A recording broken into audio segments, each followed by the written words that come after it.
Welcome to Eurocorps, the European Defence Force headquartered in Strasbourg near the Franco-German border.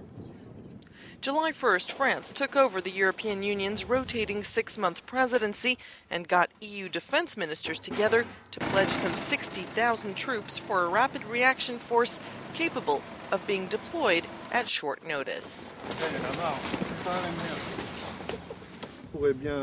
We could take part in stabilization operations similar to those we do with NATO, but we may also be called upon to lead EU operations in the case the EU wants to intervene somewhere. Created in 1992, the Eurocorps was born out of a Franco-German initiative to develop a common defense unit.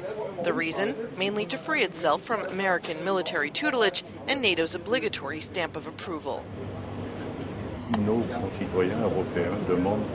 Our fellow European citizens want Europe to have its place on the international scene, that it become a world power.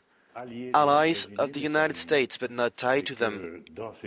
Under those conditions, it is quite obvious that the EU needs its own defense corps, free and independent. I don't think this need is just arising now that France is leading the EU. The project is ambitious. For now, the Eurocorps only consists of 5 framework countries. Sorely missing is Great Britain, Europe's largest military power, but also very close to the United States.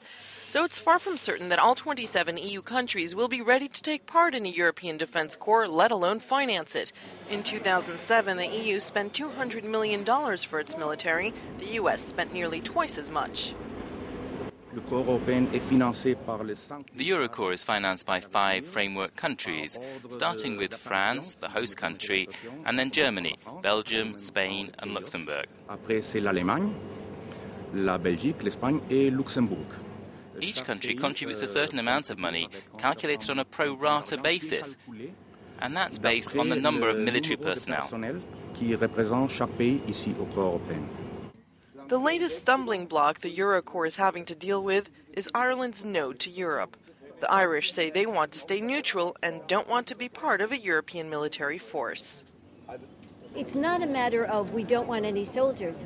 We want to genuinely remain the peacekeepers we are, the neutral nation we are, and we don't want to join an arms race in Europe. And people voted very definitely about that.